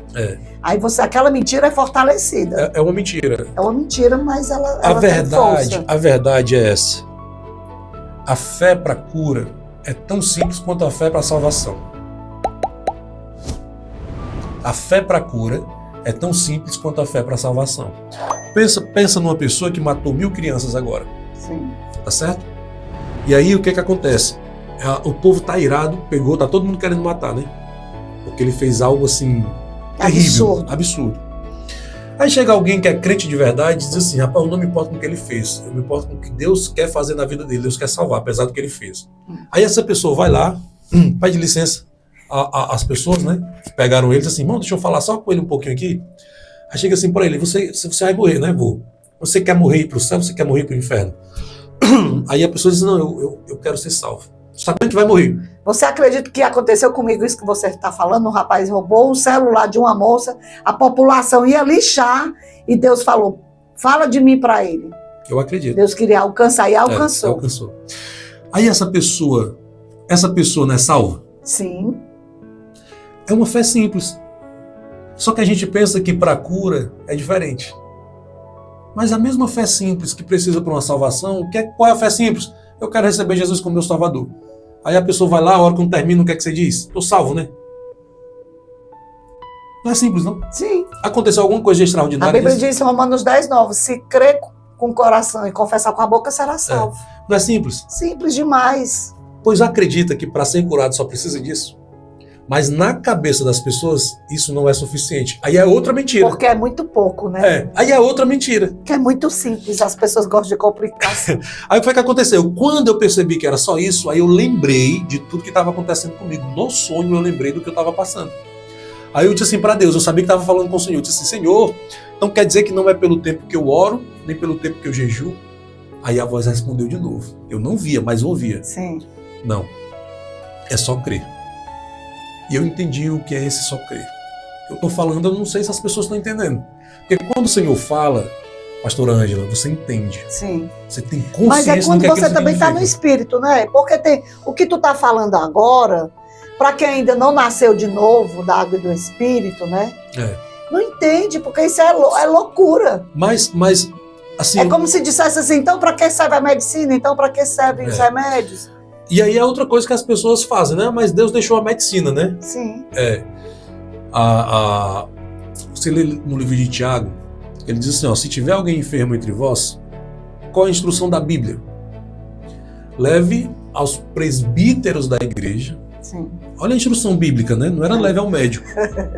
Era leve aos presbíteros da igreja. E a oração da fé salvará o enfermo. Salvará o enfermo. É uma afirmação. Salvará o enfermo. Não diz talvez, né? Se for a vontade do Senhor. Se for a vontade, não, diz se salvará. Já tiver acabado o processo. Sim. Se ele... Não diz nada disso. A oração da fé salvará o enfermo. E se tiver cometido pecado, lhe serão perdoados. Essa é a verdade do Evangelho. A maior enfermidade é o pecado, né? É a lepra. Essa é a verdade do Evangelho, que é o poder que a gente carrega, que é a autoridade que recebemos de Jesus. Sim. Que é esse poder, que a igreja não está manifestando. Então o mundo espera da medicina, o mundo espera de outras religiões, espera do autoajuda, do coach, espera de tudo. Mas essas coisas que a gente está falando, as pessoas não esperam a manifestação. Então está faltando o quê? Mas também o Senhor pergunta, fala Isaías, como crer se não há quem pregue? Como crer se não há quem pregue? Então, essa revelação, ela me trouxe cura e me faz viver milagres hoje que, para mim, antigamente era impossível viver. Então, testemunho de uma pessoa que ela estava com câncer de intestino. Ela foi aberta pelo médico para fazer a cirurgia e o médico fechou porque ele disse, não tem jeito. E a gente se conheceu e eu comecei a ensinar ele aquilo que o Senhor tinha me ensinado. E ele começou a pôr em prática aquilo que eu dizia para ele. Sim. E foi para a cirurgia. E o médico fechou, dizendo assim, você vai para casa, você vai morrer. Esse homem hoje está fazendo academia, fazendo fisioterapia e não morreu. Porque de fato, se você crer, você vai ver a glória do Senhor. Aleluia. Você hoje, né? Se não fosse a fé, como estaria hoje o Eliabe? No manicômio? Estaria no manicômio. Ou morto. Ou preso, porque teria feito alguma bobagem. Sim. Agora, o que impede as pessoas de crerem? Tá certo? É aquilo que elas sabem da vida. E é tão legal, pastor Ângelo, olha só. Quando Deus diz assim lá no Éden, de todo fruto da árvore do jardim você pode comer. Mas se você comer do fruto da árvore do conhecimento do bem e do mal, certamente morrerá. Agora, o que é esse conhecimento do bem e do mal? A gente pensa que é algo do diabo, pensa que é o pecado, mas é o que a gente sabe da vida. Por exemplo, a pessoa que está com câncer terminal, qual é o conhecimento que ela tem? Que vai morrer. Por que ela vai morrer? Aí ela tem uma série de informações que diz a razão pelo qual ela vai morrer. E ela não consegue crer no que o Senhor diz por causa do conhecimento do bem e do mal que ela tem a respeito daquilo. Sim. Então, quanto mais uma pessoa é culta, quanto mais ela é intelectual, mais difícil é dessa pessoa confiar no Senhor. Eu conheço muitos médicos que dizem que têm dificuldade em crer. Exatamente, por causa do conhecimento que ele tem. Muitos cientistas também, né? Os cientistas também têm dificuldade. Aí você vai para o interior. Pessoas leigas. Elas têm a rapidez de crer no Senhor. Sim. Por quê? Porque elas não têm o conhecimento do bem e do mal. Meu Deus! Então, o que você sabe hoje mesmo sobre a enfermidade que você está vivendo? O que você sabe hoje sobre o seu problema?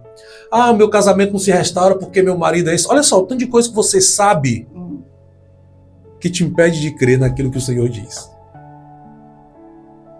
É muito forte, viu? Então, quando a gente começa a fazer um mapeamento, você vai ver que os milagres não estão acontecendo, não é porque Deus não quer, nem porque não seja a vontade dele, nem porque não é o tempo.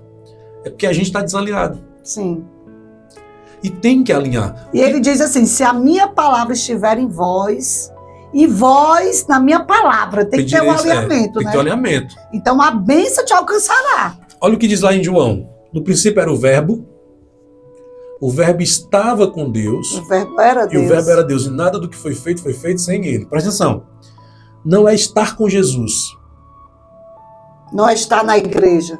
Não é nem caminhar com Jesus, é ser um com ele. Como é que eu sou um com Jesus? Quando as palavras dele está em você. Virou minha identidade. Por exemplo, essa pregação de fé e de cura faz parte da minha identidade. Sim, porque você viveu. Não, é algo que está impresso em mim. O sofrimento trouxe um crescimento para você. Não é algo que eu estou falando para vocês porque eu li no livro. Não é algo que eu estou falando para vocês porque alguém me falou. E é tão legal isso aqui para a gente entender melhor. Jesus está conversando com os 12 discípulos, aí diz assim, ó, quem dizem que eu sou por aí? Ah, uns dizem que tu é Elias, um dos profetas. E vocês? Para vocês, quem eu sou? Presta atenção, pastora. Pedro diz assim, tu és o Cristo, o Filho do Deus vivo. Aí Jesus para de conversar com os 11 e passa a conversar somente com Jesus.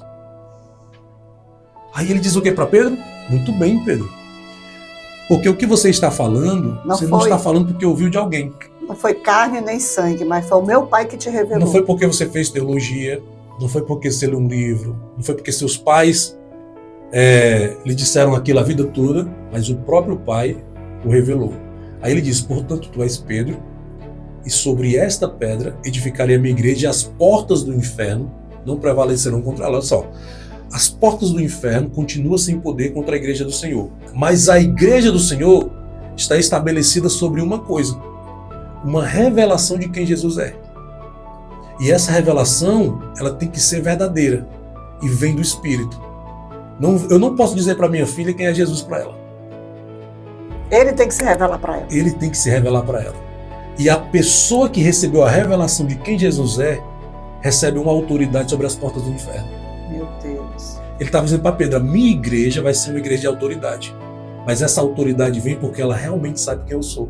Ela não fala porque ouviu falar. Lembra de Jó? Sim. Antes eu conhecia de ouvir falar, mas agora os meus olhos te veem.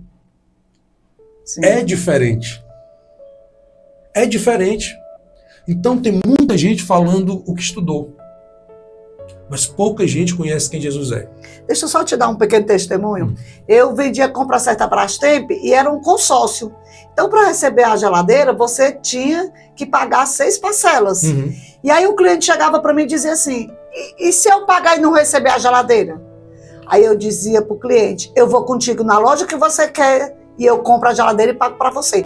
Mas eu dizia afirmativamente, olhando olho no olho, sem gaguejar. Aí o Espírito Santo veio e me confrontou e dizendo, se você falar assim da Brastemp, que é uma empresa que você nem conhece, trabalha para a empresa, sabe que é uma empresa íntegra? A gente trabalha para ela. Muito mais você deve falar de mim. Exatamente.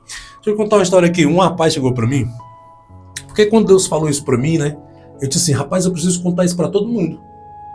Porque é tanta gente doente, é tanta gente opressa, e elas precisam entender que como é que recebe isso. Sim. E aí eu me frustrei, porque eu vi que a maioria das pessoas não estão prontas para isso, cara. Tu acredita? Quando eu começo a falar aquilo que Deus me disse, elas se escandalizam. Porque elas estão debaixo de outro paradigma. E a verdade, essa verdade que é tão libertadora e maravilhosa, muitas vezes não é bem-vinda. Aí chegou um rapaz, um amigo que eu admiro muito, ele chegou para mim e disse assim, Eliabe, cara, eu tô muito preocupado contigo. Eu disse, é mesmo? É. Porque, cara, vai chegar um dia que você crê, o enfermo crê e Deus não quer curar. E quando isso acontecer, rapaz, ele falou tanto que aquilo que Deus tinha dito para mim, eu fiquei em dúvida. Sim. Aí eu fui para casa e disse assim, Senhor, eu não quero ensinar para as pessoas mentira. Eu não quero ensinar uma ficção, nem coisa da minha cabeça. Eu quero que o Senhor fale comigo a respeito desse assunto. Aí eu entrei no jejum de novo, né? Jejum de oração, pedindo ao Senhor essa resposta, né? Eu sabia que ele ia me responder, porque agora eu sabia que ele era real, né? Sim. Aí um dia Antes tu conhecia Jesus, eu ouvi falar, igual a Jó. Aí eu tava lavando as louças, aí o Espírito Santo falou comigo, tu acredita? E foi desse jeito assim, ó. Eliabe, você crê que você é salvo? Aí eu disse, creio, Senhor. Aí ele disse assim, ó, você tem algum documento assinado por mim, registrado em cartório, que comprova a sua salvação? Eu disse assim, não tenho, Senhor. Aí ele disse assim, quando você morrer, que você estiver subindo aos céus, um anjo parar no meio do caminho e dizer assim, ó, você vai para onde? Aí eu digo, eu vou para o céu. Ele depois me dê algum documento que garanta a sua entrada, o que é que você vai dar? Aí eu disse assim, Senhor, eu não vou dar nada. Aí ele perguntou, e como é que você sabe que você é salvo? Aí eu disse, porque eu creio, Senhor. Aí sabe o que ele disse para mim? Qualquer pessoa que crê na cura como crê na salvação será curada. Aleluia! Glória a Aí Deus! eu entendi que a maioria das pessoas não crê na cura como crê na salvação. Sobre a salvação ninguém tem dúvida nenhuma, mas sobre a cura elas estão esperando alguma coisa acontecer para crer. Sim. Só que primeiro você crê para depois ler. É forte, viu, igreja? Aí, se vê um sinal, mostra-nos um sinal, então creremos, né? Assim que ele diz, né? Não, você só vê o sinal, por isso que Jesus diz, a esta geração incrédula, não será dado nenhum sinal, não tem como dar sinal para o incrédulo. Como é que vai dar um sinal? É dar pérola para os porcos. Não, é porque o princípio de Deus operar é pela fé. E sem fé é impossível agradar a Deus. Até para se aproximar de Deus. Deus não tem como dar sinal para o incrédulo. É forte, é forte. Tá entendendo o que eu tô te dizendo? É forte! Tiver algum incrédulo aí, se converta logo. Não tem como Deus dar algum sinal para o incrédulo. Não tem como, é impossível. Não é que Deus não quer dar, é porque a fé é a ponte. Existe um abismo que separa o homem de Deus. A fé é isso que traz as bênçãos do céu para cá, que manifesta. Tudo é fé. Salvação é fé, cura é fé, tudo é fé. Os que se aproximam de Deus precisam crer que Ele existe, que Ele é galardoador daqueles que o buscam. Eu preciso crer nisso. Tem alguma pergunta? Glória a Deus. O pastor estava perguntando aqui sobre brechas, né? Uhum. Se tudo isso que aconteceu com você, é porque você tinha dado brechas, né? As pessoas, hoje a gente vive um evangelho que ele é mais... Só um minutinho, uma amiga minha, a cantora Maria Lins, ela está lá em Portugal e tem muita gente de Portugal nos ouvindo. Olha aí. Ela está pedindo aí para dar uma paz, uma labareda de fogo, a paz do Senhor para todos aí de Portugal. Pastor Edilson Castro, seja bem-vindo. Pastor Edilson Castro também esteve conosco. Psicólogo, viu? Também conhecedor. Deixa eu te dizer, hoje falando de psicólogo, né? Hoje o evangelho que a gente vive é um evangelho muito parecido com a psicologia. Sim. Por quê? Porque fica buscando causas, né? Sim. É o evangelho da busca por causa. E o pastor que é psicólogo, ele sabe. Quando você vai procurar a causa para um problema, você pode achar mais de 1000. Mais de 1000. Só que o evangelho do Senhor, o evangelho que eu conheço da Bíblia, não é um evangelho que procura causa. É um evangelho que transforma independente das causas. Sim. Tanto que está escrito, esquecendo-me das coisas que para trás ficaram, eu prossigo para o alvo. O que impede a pessoa de andar para frente? É porque ela fica olhando para trás. Fica olhando para trás. Sim. Porque minha mãe era assim, meu pai era assim, porque eu não tive oportunidade, porque meu marido me traiu, porque fulano me traiu. As causas, elas são importantes para a psicologia. Mas para Deus te tirar dessa situação, você precisa ter fé. Aleluia. Ter fé. E é essa fé que a gente está falando, não é uma fé que talvez aconteça, não é essa fé que se for da vontade, essa fé é dúvida. Eu sempre digo, viu, pastora, se alguém for orar por mim e disser assim, irmão, eu vou orar aqui, se Deus quiser fazer, Ele faz, se Ele não quiser, eu digo assim, irmão, nem ore. Porque se você não tem fé que Deus vai fazer, se você tem dúvida que é a vontade Sim. dele, isso não vai se manifestar. Porque está escrito lá em Tiago que o homem que duvida não recebe coisa nenhuma do Senhor. Coisa nenhuma. Sabe o que é coisa nenhuma? Nada. Nada. Então, se você vai na presença do Senhor, todas aquelas pessoas que iam a Jesus, pastor Ângela, Sim. elas não tinham dúvida de que se estivesse com ele, receberia. Não era assim, eu vou tentar, vou estar na frente dele, pode ser que ele não queira. Não tinha esses pensamentos, não. Por isso que as multidões saíam e se pensavam, porque sabia que quando estivesse com Jesus, não tinha saída, ia receber o milagre. É muito forte, né? É muito forte. Só não recebe quem duvida. Como a Bíblia diz, que quem duvida, como as águas do mar, que vai e volta, nada recebe. Então vamos lá, Só hoje... perde quem deixa a dúvida dominar ele. O que acontece? Hoje você está numa igreja, aí o pastor diz assim, quem está enfermo aqui a gente vai fazer uma oração, certo? Aí um monte de gente levanta a mão, né? Depressivos, problema de enxaqueca, problema na coluna, um monte de gente levanta a mão. Quantas pessoas dessas levantaram a mão sabendo que quando aquela oração terminar elas estarão curadas? Verdade. Quantas? Verdade. A maioria diz assim, eu vou levantar, tomara que eu esteja curado, isso não é fé. Não, e outra coisa, as pessoas acham que fé é sentimento. Não é também. Eu não tô sentindo, eu não tô sentindo. Fé espiritual. Então, assim, eu tô falando algumas coisas que é para você que está me ouvindo, você mesmo vai identificar quem sou eu para lhe chamar de incrédulo. Não sou nem Jesus, né? Jesus poderia, né? Mas observe que os discípulos deixaram casa, deixaram emprego, deixaram tudo por Jesus. É ou não é uma demonstração de fé? É. Mesmo assim, quando eles falhavam, Jesus dizia, geração incrédula e perversa. Sim. Ou seja, eles tiveram fé para deixar tudo para Jesus, mas não tinham fé para vencer aquela adversidade. Quando Jesus está no barco e eles vão acordar Jesus, tu não te importas, né? Que é o que a pessoa pensa, né? Tu não te importa que a gente pereça. Aí Jesus acalma o vento, a tempestade, e depois ele diz assim, ó, por que é que vocês são assim tão medrosos? Ainda não tendes fé? Meu Deus. Tu vê que Jesus... Porque fé e medo são inimigos, né? Você vai ver quem tem fé não tem medo. A Bíblia diz que o amor lança fora todo medo. Aí o que é que acontece? Jesus acalmou o vento e a tempestade, mas Jesus está dizendo, não era para vocês terem me acordado, não, era para vocês terem feito isso. Era vocês que eram para ter dado ordem, porque foi para isso que Jesus treinou a igreja. Então, assim, essa oração de petição... O medo pode vir, né? Mas você não tem que aceitar. Eu sou uma mulher de fé, mas tem algum momento na minha vida que eu tenho que tomar alguma decisão que o medo vem. Mas eu não aceito. Ele vem, mas eu não aceito. Você precisa repreender o medo. Então, Jesus treinou os discípulos para serem vitoriosos. E ele chamou a igreja para ser vitoriosa. Tanto que ele diz, aquele que crê em mim, olha a régua de Jesus, tá? É alta, a régua de Jesus é alta. A régua de Jesus é essa, aquele que crê em mim vai fazer as mesmas coisas que eu fiz, que é o ponto mais baixo, é fazer as mesmas coisas que ele fez. É o ponto baixo.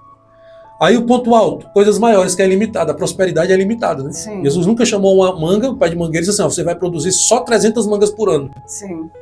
Por isso que ele diz, a alegria do Pai é que vocês produzam muitos frutos. Então ele nos chamou para dar muitos frutos. Por isso que Jesus diz, vocês podem fazer o que eu fiz, no mínimo. E coisas maiores. Quais coisas maiores são essas? Ele não põe limite. Sim. Porque a alegria do Pai é que a gente dê muitos frutos. Só que quando a gente tem esse pensamento de que, mas eu não posso ser igual a Jesus, a gente está negando o próprio ensino de Jesus. Sim, ele mesmo falou que nós faríamos, né? Então, os cristãos, eles mesmos negam a palavra. E a palavra que tem poder. Nega a palavra. Quando eu penso que eu não posso ser igual a Jesus, e Paulo diz, sejam meus imitadores como eu sou, Paulo também estava imitando a Jesus. Aí como as pessoas dizem assim, eu não posso imitar a Cristo, porque Cristo é Cristo, né? Então me imite que eu estou imitando ele. Se você conseguir me imitar, você vai conseguir imitar Jesus. Jesus na época dele não tinha uma rede social. Você tem canal no YouTube. Eu tenho aqui a rádio, tenho o Instagram para falar de Jesus. Então assim, eu olho para Jesus não só como meu Salvador, sabe? Mas eu olho para Jesus como aquele que eu tenho que me trabalhar para me tornar como ele. Em todos os sentidos. No amor, sim, na misericórdia, na compaixão. Isso é um trabalhar, né? A verdadeira conversão é diária. É diária. Até a pessoa, eu tô com 30 anos na igreja, 50 anos na igreja, eu tô convertido. Não, não, pode ser que não, né? Então, assim, é em tudo.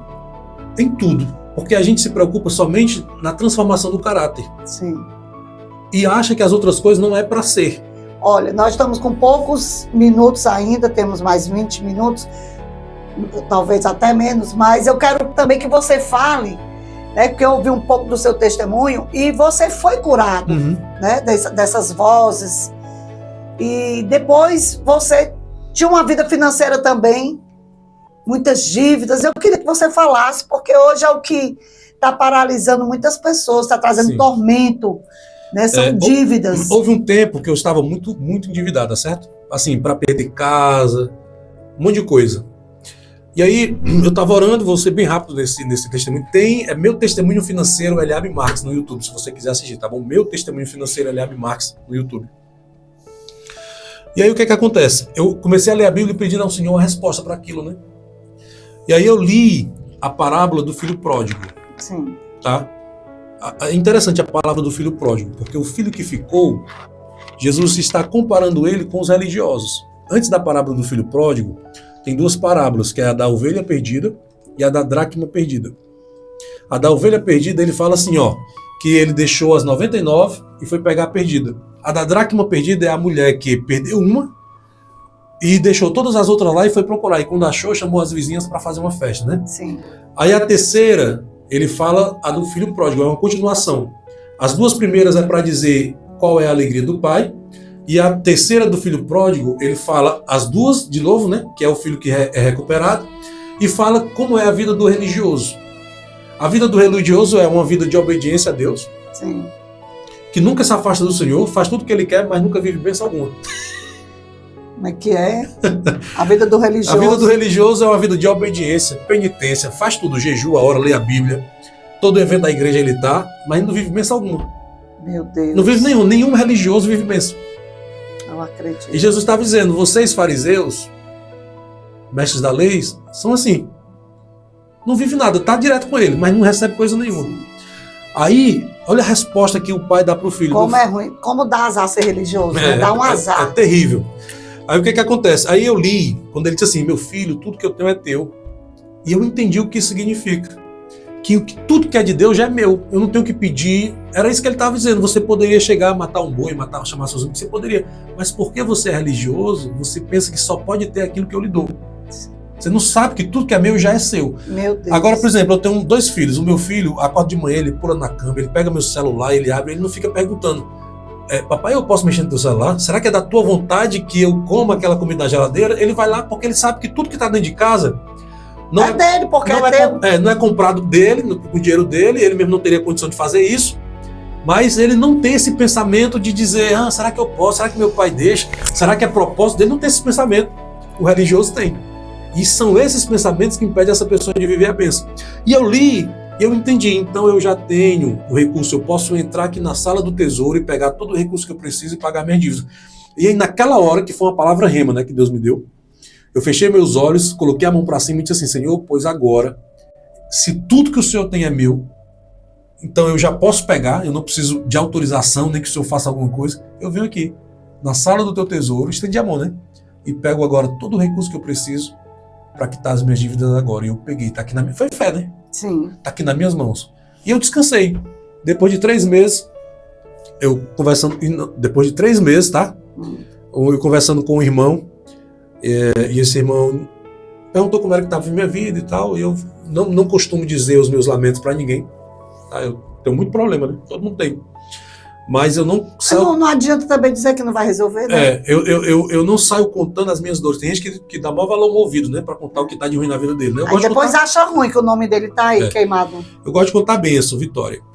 Mas a vida é de luta. Para ter vitória tem que ter luta. Não tem como ter vitória sem ter luta, né? E aí eu conversando com esse irmão depois de uma oração, aí ele percebeu que eu estava endividado. Aí ele disse assim, irmão, você está endividado, né? Aí eu disse assim, tô. Aí ele falou assim, pois então, meu irmão, você vai fazer o seguinte, vai para sua casa, some todas as suas dívidas e mande para mim ainda hoje que amanhã elas vão estar pagas. Aleluia! Aí o pessoal escuta esse testemunho no YouTube, ele pensa que o irmão me emprestou. Não, o irmão não me emprestou, o irmão me deu. Eu não fiquei devendo nada a ninguém. E não deu porque é bonzinho, não. Não deu porque o Senhor tocou no coração dele. Tocou no coração dele. Então, a gente que conhece o Senhor, está escrito que aquele... Até isso as pessoas se escandalizam, né? O povo que conhece ao seu Deus... religiosos que se escandalizam. Só religioso. Mas o povo que conhece ao seu Deus fará proezas. Então, olha só o que o texto está dizendo. Ele condiciona conhecer a Deus com fazer proezas. Então, eu gosto de fazer proeza. Pois é. Se o evangelho de hoje não está fazendo proeza, então é porque o povo não está conhecendo o seu Deus. Verdade. Porque é condicional. E a Bíblia diz que é de fé em fé, de glória em glória, né? É o que eu disse, né? Assim, a fé, ela precisa ser treinada.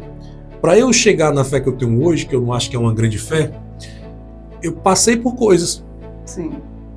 E foi porque eu não desisti, e mesmo sem ter aquela fé naquele momento, eu lutei para vencer, sim, que eu cresci na fé. É como você diz, não pode desprezar as pequenas coisas. As pequenas coisas, o princípio é esse. Foste fiel no pouco, sobre o muito eu te coloco. Eu volto a dizer para você, se você tem uma dor que dá para você suportar, comece a trabalhar a sua fé nisso. Se você quiser aprender mais sobre fé, no meu canal do YouTube tem vários vídeos que eu ensino coisas mais profundas e detalhadas a respeito da fé. Tem muita coisa lá. Se você quiser aprender, tem mais de 400 vídeos lá. Tem música, tem um monte de coisa. Eu acho que vai fazer muito sentido para você, Eliabe Marques. E o Instagram, @EliabeMarques_, né? Glória a Deus. E ontem nós estávamos ali na Tapioqueira, Eliabe, a gente falando, né, sobre a fé. Que aquela mulher do fluxo de sangue, ela teve a fé de tocar na orla. Sim. E foi curada. E foi curada. Né? Já o centurião, a fé dele foi dizer para Jesus, Senhor, basta uma palavra e o meu servo será curado, né? Jairo, a fé dele foi chamar Jesus para ir até a casa dele. Sim. Então, assim, tem várias formas de você exercer essa fé. Só tem que identificar, né? Sim. O tipo de fé que a pessoa tem. Quando eu vou orar por um enfermo, antes de orar, eu identifico a fé da pessoa. Sim. Eu faço perguntas, converso, para saber se de fato ela crê ou se ela não crê. Numa conversa a gente consegue saber. A boca fala, o coração está cheio. Aí você vai fazendo essa identificação e vai corrigindo ao mesmo tempo. Acredita, quando a gente corrige a fé da pessoa, com a palavra, alinhando, mostrando na palavra, e a pessoa entende e aceita essa verdade, ela é curada. Sim. Então eu não oro por nenhum enfermo antes de conhecer a fé dele. Entendi. Eu não oro, porque se eu fizer isso, pode ser que ela seja curada ou não. Mas quando a gente alinha a fé da pessoa, é certeza que ela vai ser curada. Então você tem que primeiro alinhar a fé da pessoa. Alinhar a fé da pessoa. Primeiro você identifica o tipo de fé que ela tem. Se tiver desalinhada, você alinha e após ora. E a cura se manifesta. Desliga esse celular aí para mim, nós estamos aqui já finalizando a programação, né? E eu queria pedir... Bota no silencioso. Eu queria pedir aqui o Eliabe para estar orando, né? Para estar orando conosco e apresentando a Deus. Me dá aqui que eu vou desligar. Em oração. Glória a Deus. Nós vamos pedir a Deus, né, nesta tarde, para que o Senhor venha visitar essas pessoas que precisam. E eu acredito até orar já agradecendo. Eu não quero nem que você peça, porque é impossível alguém estar ouvindo esse testemunho, né? Porque aqui foi palavra, e a palavra é que liberta. Então vamos agradecer o Senhor, né? Por essas pessoas que foram alcançadas nessa tarde, que vão passar a outras pessoas, pode ser compartilhando, pode ser comentando, é verdade? Sim. Pai, eu quero te agradecer por esse espaço, quero te agradecer por esse convite, quero te agradecer por cada pessoa que está ouvindo, quero te agradecer pela vida da pastora Ângela. Sim, meu Deus. Pai, aqui eu falei aquilo que o Senhor me falou. Não foram palavras minhas. Como Jesus dizia, eu falei o que eu ouvi de meu Pai. Sim. E essa é uma palavra libertadora, que sem a ajuda do Espírito Santo, ninguém pode chegar à plena consciência dela. E a Bíblia diz que o diabo está aí, Senhor, porque ouvindo e não entendendo, o diabo vem e rouba a semente, Pai. Eu te peço, Espírito Santo, agora que o Senhor esteja aonde cada pessoa está, convencendo cada ouvinte dessa palavra, revelando, Pai, no espírito dessas pessoas a profundidade dessa verdade, para que elas possam alcançar o milagre da cura, o milagre da libertação e o milagre, Pai, da salvação.